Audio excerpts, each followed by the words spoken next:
Hey there, I'm so glad you decided to take me up on the 104 opening lines. What you have there is a very specific way to engage with your audience as soon as you walk out on stage. But what if there's a specific tip that proves to be jet fuel for that opening line? And when you open the document, you'll notice that it's broken down into 5 different speaker types, as signified by a different kind of animal. This corresponds to a speaker quiz that I have where you actually can learn what type of personality you typically have in life and how you can leverage that to be more compelling on stage. Go to neilcanhelp.com/quiz to take that and find out which speaker type you are. So you have the opening line, and let's say you even find one on the file that you really like and you decide you want to use.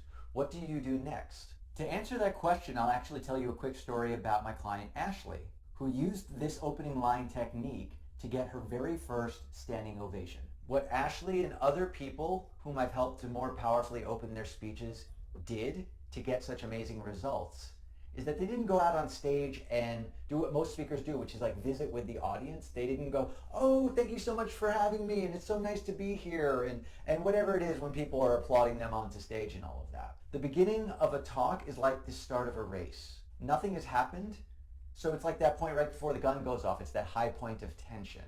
And so when you go out on stage and you say, oh, it's so nice to be here and thank you so much, you're squandering that tension.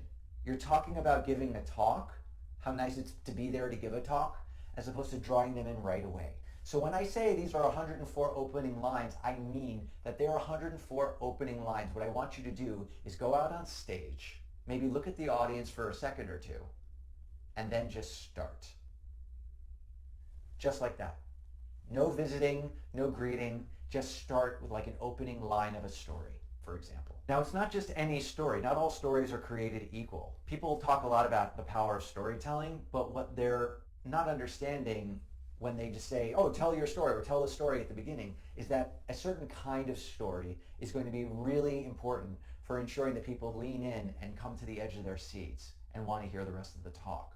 But what kind of story is that? What kind of story is going to make the difference to ensure that your audience is really and truly transfixed? This is the basis of my mini course, the Standing Ovation Speech Starter, or SOS. What it provides, along with an introduction that helps you to really harness the emotional potency of storytelling as a whole, is to actually prompt a certain kind of story, and in one of several different possible formats. And there are a bunch of templates that come in the mini course, and you just need to choose which one is best for your particular topic and background. And I also provide examples in each of the templates so you know exactly what I'm talking about. Because when you structure your story in a certain way, it will grip them immediately. Now, the cost of this mini course